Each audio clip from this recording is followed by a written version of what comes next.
Hello student, कैसे हैं आप। आशा करते हैं कि आप बहुत अच्छे होंगे। स्टूडेंट, इस वीडियो में हम आपको दर्पणों के बारे में पढ़ाएंगे कि गोलीय दर्पण किसे कहते हैं और गोलीय दर्पण कितने प्रकार के होते हैं, है ना। तो यहाँ पर सबसे पहले हम ये देखते हैं कि इन स्फेरिकल मिरर अर्थात गोलीय दर्पण, ठीक। तो गोलीय दर्पण कांच के खोखले गोले का काटा गया एक भाग होता है जिसके एक तल पर पारे या चांदी की कलई करके उसके ऊपर आयरन ऑक्साइड का लाल पेंट कर दिया जाता है। दूसरा तल परावर्तक होता है, अर्थात जैसे स्टूडेंट यहाँ पर हमने दो चित्र बनाए हैं। यहाँ पर एक तरीके से कोई एक गोला होगा ये, और एक ये आपका एक ये गोला हमने दो तरीके से काटा है, ठीक है। एक ये काटा है और ये काटा है। तो देखिए यहाँ पर एक पृष्ठ पर उसमें लिखा गया है कि एक तल पर यहाँ पर पारे या चांदी की कलई करके उसके ऊपर आयरन ऑक्साइड का लाल पेंट कर दिया जाता है, ठीक। तो हमने इसमें एक पृष्ठ पर हमने क्या कर दिया, एक तल पर हमने चांदी या पारे की यहाँ पर पॉलिश कर दी। तो जो दूसरा तल बचा मतलब ये वाला है ना, ये क्या हुआ, ये होगा दबा हुआ तल, इसी को बोलेंगे हम अवतल, है ना, ठीक। और यहाँ पर जैसे ये हमने ये काटा है, तो इसमें देखिए अंदर से हमने क्या कर दिया, इसको पॉलिश कर दिया, है ना। तो उभरे हुए तल पर क्या होगा, परावर्तक पृष्ठ होगा। मतलब उभरा हुआ तल मतलब ये वाला जो उभरा हुआ जो तल होगा, यही क्या कहलाएगा, ये परावर्तक तल कहलाएगा, ठीक है। तो इस तरीके से हम गोलीय दर्पण को अच्छे तरीके से यहाँ पर पढ़ सकते हैं, ठीक है। अब बात आती है गोलीय दर्पण कितने प्रकार के होते हैं, ठीक। तो गोलीय दर्पण स्टूडेंट दो प्रकार के होते हैं। कौन कौन से। नंबर 1 होता है हमारा अवतल दर्पण, ठीक। अवतल दर्पण किसे कहते हैं, ठीक है। तो अवतल दर्पण की परिभाषा क्या आपसे बोलती है कि वह गोलीय दर्पण जिसका परावर्तक तल दबा हुआ हो अवतल दर्पण कहलाता है। इस दर्पण में उभरे हुए पृष्ठ पर कलई होती है, कलई या पॉलिश एक ही बात है ना। तो अब देखिए जैसा कि हमने यहाँ पर ये चित्र बनाया है, इसमें देखिए उभरे हुए, इसमें ये क्या कर इस दर्पण में उभरे हुए पृष्ठ पर कलई होती है। मतलब जो उभरा हुआ भाग है इसकी बाहर हमने देखो ये पॉलिश कर रखी है ना। और जो अंदर होगा ये हमारा परावर्तक तल होगा, मतलब ये वाला जो आपका दबा हुआ तल है ये परावर्तक तल हुआ, ठीक है। मतलब प्रकाश का परावर्तन इसी तल से होगा और बाहर क्या है, ये कलई किया गया तल। तो इसको हम क्या बोलेंगे, अवतल दर्पण बोलेंगे, ठीक है स्टूडेंट। आप इसको बार बार पढ़ें, आपको ये आसानी से याद हो जाएगा। फिर दूसरा जो होता है उत्तल दर्पण होता है, इसको अंग्रेजी हम कॉन्वेक्स मिरर कहते हैं, है ना। तो ये किस तरीके से होता है कि वह गोलीय दर्पण जिसका परावर्तक तल उभरा हुआ हो उत्तल दर्पण कहलाता है। इस दर्पण में दबे हुए पृष्ठ पर कलई होती है। जैसे स्टूडेंट यहाँ देखिए ये चित्र जो हमने बनाया है, इस चित्र में देखिए उभरे हुए तल पर क्या होगा, प्रकाश का परावर्तन होगा। मतलब ये परावर्तक तल कहलाएगा, ये वाला देखो उभरा हुआ है ना। मतलब जो भी आपकी प्रकाश किरणें आएंगी वो इसी पर प्रकाश यहाँ पड़ेगा और इसी से प्रकाश का क्या होगा, परावर्तन होगा। तो दूसरा जो तल है ये क्या, कलई किया गया तल।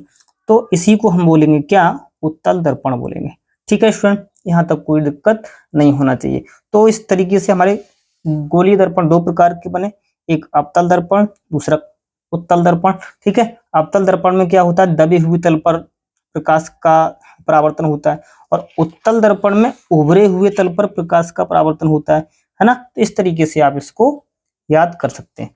अब हम देखते हैं स्टूडेंट इससे कुछ इंपोर्टेंट बातें, है ना। हमारे लिए यहाँ पर ये गोलीय दर्पणों से संबंधित कुछ आपकी परिभाषाएं दी गई हैं, ठीक है। सबसे पहले यहाँ पर लिखा है गोलीय दर्पण से संबंधित निम्न की परिभाषा दीजिए। तो जो सबसे पहले नंबर पर हमने लिखा है वो क्या है, ध्रुव। कभी कभी एग्जाम में यह आ जाता है कि दर्पण का ध्रुव किसे कहते हैं, है ना। तो गोलीय दर्पण के परावर्तक तल के मध्य बिंदु को दर्पण का ध्रुव कहते हैं। इसे बिंदु P से प्रदर्शित करते हैं, ठीक है ना। अब यहाँ पर देखिए हमने दो चित्र ये स्टूडेंट यहाँ बनाए, इसी में हम इसको पढ़ते हैं। जैसे ये एक तरीके से हमारा उत्तल दर्पण है, तो उत्तल दर्पण का जो द्वारक है एक तरीके से, या कह सकते हो इसको परावर्तक तल, ये क्या है आपका परावर्तक तल, और इसका जो मध्य बिंदु होगा, है ना, ये वाला, इसी को हम क्या कहेंगे, ध्रुव कहेंगे। इसको हम बिंदु P से प्रदर्शित करते हैं। ऐसे ही अवतल दर्पण में क्या होगा, ये आपका एक तरीके से ये परावर्तक तल है, तो परावर्तक तल का जो मध्य बिंदु है यानी P, इसी को हम क्या बोलेंगे, ध्रुव। तो ये P फॉर पोल, मतलब ये आपका ध्रुव हुआ, ठीक है। दूसरा पॉइंट होता है स्टूडेंट हमारे पास, मुख्य अक्ष किसे कहते हैं, है ना। तो मुख्य अक्ष, अब मुख्य अक्ष होती है क्या, कि दर्पण के ध्रुव तथा वक्रता केंद्र को मिलाने वाली रेखा दर्पण का मुख्य अक्ष कहलाती है। जैसे स्टूडेंट यहाँ देखें, देखिए सी को हम कहते हैं वक्रता केंद्र, और ये क्या है हमारा ध्रुव। तो ध्रुव और सी को मिलाने वाली जो रेखा होगी, इसी को हम क्या बोलेंगे, मुख्य अक्ष बोलेंगे, है ना। तो यही क्या कहलाएगी, दर्पण की मुख्य अक्ष कहलाएगी, है ना स्टूडेंट। तो इस तरीके से हम इसको पढ़ते, ये है हमारा जैसे अवतल दर्पण में, तो अवतल दर्पण में ये सी को हम बोलते हैं वक्रता केंद्र, है ना, और ये क्या है ध्रुव पी। तो पी और सी को जो मिलाने वाली जो रेखा होगी, यही क्या कहलाएगी, हमारी मुख्य अक्ष कहलाएगी, ठीक है स्टूडेंट। तो इसको हम बड़े आसानी से समझ सकते हैं। दूसरी बात क्या है इसमें, अगली हमारी तीसरा नंबर, वक्रता त्रिज्या, ठीक है, कि वक्रता त्रिज्या किसे कहते हैं। तो अब बात आती है, जैसे हमारा ये एक तरीके से, जैसे ये हमारा पूर्ण गोला होगा, इस तरीके से हम ये गोला बनाया होगा, अगर यदि हमने ये गोला बनाया होगा, तो उसकी कुछ ना कुछ त्रिज्या ली होगी। तो सी से लेकर पी तक की जो दूरी होगी वो क्या कहलाएगी, त्रिज्या, है ना।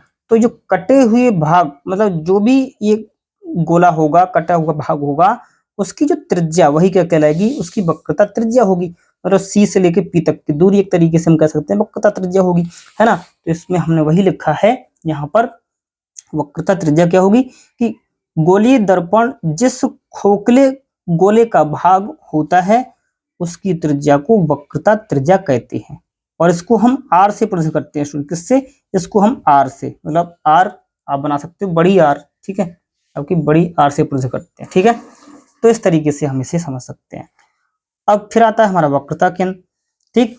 तो इसकी भी बिल्कुल ऐसी परिभाषा होगी, बिल्कुल, गोलीय दर्पण जिस खोखले गोले का भाग होता है, उसके केंद्र को वक्रता केंद्र कहते हैं। इसे बिंदु सी से प्रदर्शित करते हैं, ठीक है स्टूडेंट। तो यहाँ पर जैसे कि यहाँ देखिए चित्र में, सी क्या हमारा वक्रता केंद्र है, यहाँ पर जैसे ये सी, और हाँ एक बात और, ये जो वक्रता केंद्र होता है उत्तल दर्पण में, ये जिधर आपकी एक तरीके से कह सकते हो कि परावर्तक तल के दूसरे पृष्ठ पर होता है, मतलब दूसरे तल पर होता है ना, या कह सकते हो कि परावर्तक तल के पीछे होता है, ठीक है। और जो अवतल दर्पण में जो वक्रता केंद्र होगा सी, वो बिल्कुल परावर्तक तल की ओर होगा, मतलब ये इस साइड में होगा, क्योंकि ये परावर्तक तल है तो इसी के ओर होगा। और उत्तल दर्पण में परावर्तक तल के ये विपरीत होगा, ठीक है। तो इस तरीके से इसको आप समझ सकते हो। फिर आती है हमारी क्या, नंबर 5, मुख्य फोकस, ठीक है। मुख्य फोकस किसे कहते हैं, ठीक है स्टूडेंट।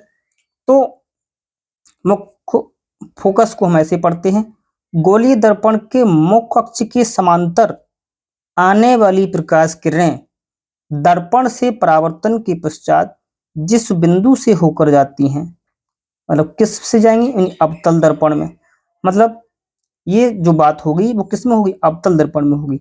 इसमें लिखा है कि गोलीय दर्पण के मुख्य अक्ष के समांतर आने वाली प्रकाश किरणें दर्पण से परावर्तन के पश्चात जिस बिंदु से होकर जाती हैं, किसमें, अवतल दर्पण में, या मिलती हुई प्रतीत होती हैं, किसमें, उत्तल दर्पण में, तो उस बिंदु को दर्पण का मुख्य फोकस कहते हैं। अब स्टूडेंट देखिए यहाँ पर हमने दो चित्र बनाए हैं, एक बनाया हमने अवतल दर्पण के लिए, दूसरा बनाया है उत्तल दर्पण के लिए, ठीक है। तो यहाँ पर ये कौन है, मुख्य अक्ष, ये नीली लाइन बनी आई जो हमने यहाँ पर हरी लाइन बनाई है, ये इसके समांतर देखो ये किरण आ रही है, मतलब मुख्य अक्ष के समांतर आने वाली प्रकाश की किरणें, ये प्रकाश की किरण आई, और देखिए परावर्तन के पश्चात जिस बिंदु से होकर जाएगी, मतलब इस ये बिंदु होकर, यही क्या कहलाएगा, फोकस। ऐसे ये वाली किरण यहाँ पर परावर्तित होगी और इसी ये एफ से होकर जाएगी, है ना। तो ये जिस बिंदु से होकर जाएगी यही बिंदु क्या कहलाएगा, मुख्य फोकस कहलाएगा। और ये किस में बात हो रही है, ये अवतल दर्पण में बात हो रही है। ऐसे ही उत्तल दर्पण में यहाँ पर लिखा है कि, यहाँ लिखा है कि या मिलती हुई प्रतीत होती हैं किसमें, उत्तल दर्पण में। तो स्टूडेंट देखिए यहाँ पर क्या हुआ कि मुख्य अक्ष ये है उत्तल दर्पण की, इसके समांतर प्रकाश की किरण जैसे ये आ रही है, ठीक आई। अब ये दूसरी तरफ तो नहीं जा सकती क्योंकि दूसरी तरफ क्या है, ये आप यहाँ पर पॉलिश है, तो ये दूसरी तरफ नहीं जाएगी। तो प्रकाश का परावर्तन इसी बिंदु से हो जाएगा, ठीक। तो इस बिंदु से होगा तो ये इधर के लिए ये वापस हो जाएगी, है ना, इस तरीके से, ठीक। ऐसे ही ये दूसरी प्रकाश की किरण देखो ये आई, इस बिंदु को प्रकाश का परावर्तन हुआ और ये वापस हो गई, है ना। मतलब ये मिली नहीं, लेकिन हाँ इनको अगर हमने पीछे हटा के देखा तो यहाँ पर मिली, इसको हमने पीछे हटा के देखा तो यहाँ, मतलब ये मिलती हुई प्रतीत हो रही, वास्तव में नहीं मिल रही, मतलब ये मिलती हुई प्रतीत हो रही है किसमें, उत्तल दर्पण में। तो इसी बिंदु को हम क्या, इसको बोलेंगे मुख्य फोकस। तो अब देखिए यहाँ पर हम एक बात के लिए और नोट कर लें, जैसे कि जो मुख्य फोकस होगा अवतल दर्पण में वो किधर होगा, ये एक तरीके से अवतल दर्पण है, तो मुख्य फोकस अवतल दर्पण के परावर्तक तल की ओर होता है, ठीक, बिल्कुल ठीक है। और मुख्य फोकस उत्तल दर्पण में ये किधर होगा, उत्तल दर्पण में मुख्य फोकस परावर्तक तल के विपरीत होता है ना, मतलब दूसरी ओर होता है। तो इस तरीके से इसको भी हम देखिए, ये परावर्तक तल हमारा देखिए इस साइड में है, तो मुख्य फोकस जो होगा वो दूसरी ओर होगा, है ना। तो इस तरीके से हम यहाँ तक इसको बिल्कुल पढ़ सके। अब हम देखते हैं इसकी कुछ और बातें जो हमारे और काम आने वाली है। जैसे अगली बात पढ़ते हैं, अगली बात है हमारे पास फोकस दूरी कितनी हम किसे कहते हैं, ठीक है स्टूडेंट। तो ऐसे पढ़ेंगे कि गोलीय दर्पण के ध्रुव से फोकस तक की दूरी को फोकस दूरी कहते हैं। इससे एफ से प्रदर्शित करते हैं, स्मॉल एफ से, है ना। और एक बात और, ठीक है, इसको हम रिवाइज करते हैं पुनः कि गोलीय दर्पण के ध्रुव से फोकस तक की दूरी को दर्पण की फोकस दूरी कहते हैं, इसे एफ से प्रदर्शित करते हैं, ठीक है। अब जरा चित्र एक स्टूडेंट यहाँ देखना, जैसे ये बनाया हमने चित्र, ये हमारा ये क्या ध्रुव अवतल दर्पण में, और ये क्या फोकस दूरी, मतलब ये फोकस बिंदु है। तो गोलीय दर्पण के ध्रुव और मुख्य फोकस की ये दूरी होगी यही क्या कहलाएगी, फोकस दूरी होगी, मतलब यहां से लेकर यहां तक की ये दूरी क्या कहलाएगी, फोकस दूरी होगी, ठीक है स्टूडेंट। ऐसे ही एक तरीके से जो उत्तल दर्पण है, तो उत्तल दर्पण में ये क्या होगा हमारा ध्रुव, मतलब पी, तो पी से लेके और मुख्य फोकस तक की जो दूरी होगी वही क्या कहलाएगी, फोकस दूरी, मतलब ये फोकस दूरी यहां से लेके यहां तक की क्या होगी, ये फोकस दूरी होगी, ठीक है स्टूडेंट। अच्छा एक बार स्टूडेंट यहाँ पर कुछ बातें हम और बताते चलें, वैसे हम इसके लिए नोट आपको अलग से लिखवाएंगे। जैसे एक बात और, सभी दूरियां, जैसे ये आपका ये ध्रुव है तो प्रकाश किरणें किधर से आएंगी, बाईं तरफ से आएंगी। इसमें भी ये आपका ध्रुव है तो प्रकाश किरणें किधर आएंगी, बाईं तरफ आएंगी, है ना। तो प्रकाश किरणों की ओर, मतलब ऐसे कर सकते हो कि प्रकाश किरणों के अनुदिश मापी गई दूरियां कैसी होंगी, धनात्मक, लेकिन प्रकाश किरणों के विपरीत मापी गई दूरियां धनात्मक होंगी। सॉरी हम गलत बोल गए, प्रकाश किरणों के अनुदिश मापी गई दूरियां धनात्मक होंगी और प्रकाश किरणों के विपरीत मापी गई दूरियां ऋणात्मक होंगी, ठीक है। तो इस तरीके से ये पी से देखिए इस साइड की दूरी अगर हम मापेंगे तो कैसी होगी, ऋणात्मक, क्योंकि प्रकाश किरणें बाईं तरफ से आएंगी। ऐसे ही यहाँ पर देखिए पी से अगर हम इस साइड की दूरी मापेंगे इधर के लिए तो दूरियां कैसी होंगी, धनात्मक होंगी। तो इस तरीके से उत्तल दर्पण की फोकस दूरी देखिए कैसी होगी, धनात्मक, और अवतल दर्पण की फोकस दूरी कैसी होगी, ऋणात्मक, क्योंकि ये पी से बाईं तरफ है और ये पी से दाईं तरफ है ना। तो इस तरीके से ये जो फोकस दूरी होगी अवतल दर्पण की वो ऋणात्मक होगी और उत्तल दर्पण की फोकस दूरी कैसी होगी, धनात्मक होगी। इस बात को हम याद रखेंगे, ठीक है स्टूडेंट। अब देखिए यहाँ पर हमने नोट्स लिखा था एक बात स्टूडेंट कि फोकस दूरी वक्रता त्रिज्या की आधी होती है, बिल्कुल ठीक बात है स्टूडेंट। देखिए फोकस दूरी फोकस दूरी बराबर सूत्र क्या बनेगा, वक्रता त्रिज्या बटे 2, मतलब फोकस दूरी वक्रता त्रिज्या की आधी होती है। फोकस दूरी को हम f से प्रकट करते हैं और वक्रता त्रिज्या को बड़ी r से प्रकट करते हैं, ठीक है। और बटे में क्या लगा दिया, 2। इसका मतलब ही है कि फोकस दूरी वक्रता त्रिज्या की आधी होती है, मतलब f बराबर r बटे 2। एक हमें सूत्र मिल गया और इस पर आधारित 1 नंबर का विकल्प आपको एग्जाम में अवश्य मिल जाता है, इसको याद रखना, ठीक है। हाँ, अब बात आती है कि फोकस तल किसे कहते हैं। ठीक, दर्पण के मुख्य अक्ष की लंबवत तथा फोकस से होकर जाने वाले ऊर्ध्वाधर तल को फोकस तल कहते हैं। कितनी मीठी बात लिखी है स्टूडेंट, यहाँ लिखा है कि दर्पण के मुख्य अक्ष की लंबवत, मतलब एक तरीके से हमने देखी ये लंबवत रेखा खींची है कि दर्पण के मुख्य अक्ष की लंबवत, मुख्य अक्ष कौन सी है, ये हमारी मुख्य अक्ष है, पीसी क्या मुख्य अक्ष है, इसके लंबवत ये रेखा खींची है और ये किससे होकर जा रही है, फोकस से होकर जा रही है। तो यही क्या कहलाएगा, इसका फोकस तल होगा। इसको हम क्या बोलेंगे, फोकस तल। ये बहुत दूर जा सकता है अपना, ठीक है, ये फोकस तल होगा, ठीक है। ऐसे ही यहाँ पर, ठीक है, ये एक तरीके से ऊर्ध्वाधर लाइन है और ये लंबवत किसकी है, ये मुख्य अक्ष की लंबवत है। ये कौन है, मुख्य अक्ष, मुख्य अक्ष है, ठीक है। और यहाँ मुख्य अक्ष, ये मुख्य अक्ष, ठीक है। तो ये दर्पण के मुख्य अक्ष की लंबवत और फोकस से होकर जाने वाले तल को ही क्या कहते हैं, हम फोकस तल कहते हैं, ठीक है स्टूडेंट। तो यहाँ तक कोई डाउट नहीं होना चाहिए। तो इस तरीके से हमने जो मुख्य बिंदु थे इसके, हमारा ये दर्पणों से रिलेटिव, उनको हमने पढ़ लिया। अब हम कुछ उदाहरण लेते हैं, जिससे हमने उदाहरण लिया क्योंकि अब तक हमने केवल एक ही सूत्र सीखा है यहाँ पर, वो सीखा है F बराबर R बटे 2। तो इस पर आधारित एक हमने उदाहरण ले लिया, ठीक है। उदाहरण नंबर 1 हमसे यहाँ कह रहा है कि एक अवतल दर्पण की वक्रता त्रिज्या कितनी है, एक अवतल दर्पण की वक्रता त्रिज्या 50 सेंटीमीटर है। इस अवतल दर्पण की फोकस दूरी ज्ञात कीजिए, ठीक है स्टूडेंट। तो हमें यहाँ पर जो दिया है सबसे पहले उससे निपटते हैं, दिया है, ठीक है। तो हमें देखिए वक्रता त्रिज्या, और हम जानते हैं कि वक्रता त्रिज्या को हम बड़ी आर से प्रकट करते हैं और कितनी है, 50 सेंटीमीटर है, ठीक है।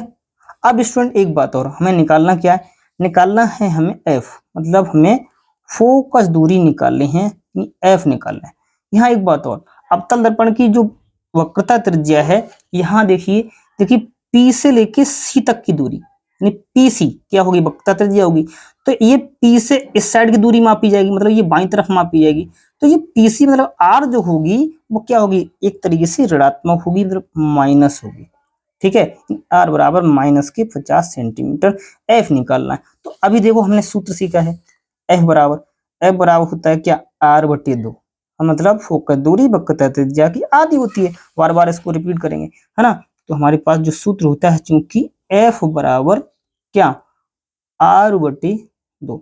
अब आर कितनी है, माइनस की 50, बटे में कौन है, 2। तो 50 के आधे कितने हुए स्टूडेंट, माइनस की 25 सेंटीमीटर, है ना।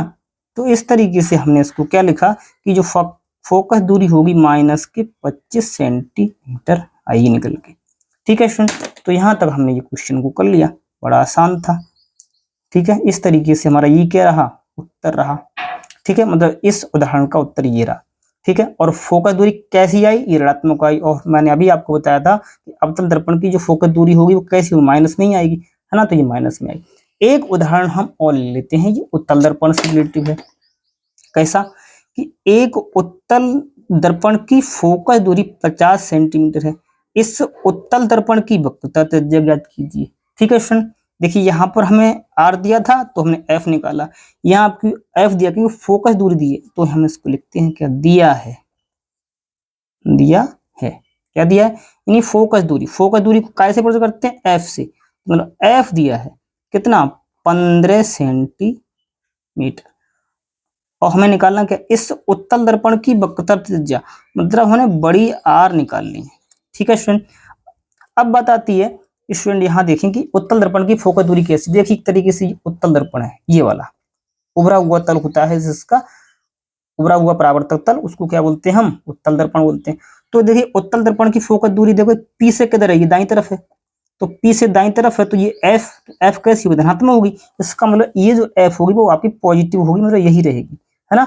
और R निकाल लिए तो हमारे पास सूत्र क्या होता है, क्योंकि सूत्र हमने जो अभी सीखा है वो सीखा है कि फोकस दूरी वक्रता त्रिज्या की आधी होती है, मतलब F बराबर R/2। ठीक है स्टूडेंट। अच्छा, इसको हम ऐसे भी तो यहाँ लिख सकते हैं, क्योंकि जब फोकस दूरी वक्रता त्रिज्या की आधी होती है तो हम R को कैसे ले सकते हैं सर, R जो होगी फोकस दूरी की दुगनी होगी, मतलब यहाँ से 2 की F से क्या हो जाएगी गुणा, इसके बटे में कुछ नहीं तो R एकम R, और 2 की F से गुणा हो जाएगी तो कितना हो जाएगा 2F। अब इसका मतलब क्या हुआ स्टूडेंट कि वक्रता त्रिज्या फोकस दूरी की दुगनी होती है ना। बिल्कुल, देखिए यहाँ क्या है कि फोकस दूरी वक्रता त्रिज्या की आधी है, तो अब ये R का F का रिलेशन यहाँ क्या हुआ, यहाँ हम कह सकते हैं कि वक्रता त्रिज्या फोकस दूरी की दुगनी है। तो यहाँ पर हम F का मान लगा दें तो कितना हो जाएगा 2 गुणा F कितना है 15, ये 15 हुआ। 15 दूनी कितना होता है 30 सेंटीमीटर। ठीक है, तो हमारा यहाँ से R निकल के आ गया, R बराबर कितना 30 सेंटीमीटर। तो इस तरीके से स्टूडेंट यहाँ तक हमने जो मुख्य बिंदु थे हमारे उनको हमने पढ़ लिया। फिर इसके बाद में हम उत्तल दर्पण और अवतल दर्पण के जो प्रतिबिंब का निर्माण करेंगे, ठीक है, उनके लिए बड़ा ही आसानी से अपने लोग पढ़ते चलेंगे। ठीक है, उम्मीद करते हैं कि ये वीडियो आपको पसंद आया होगा। स्टूडेंट्स सभी आप लोग अच्छे से नोट्स बनाएं और उम्मीद करते हैं कि आप एग्जाम में अच्छे अंक पाओगे। मिलते हैं आपको नेक्स्ट वीडियो में, तब तक के लिए नमस्कार।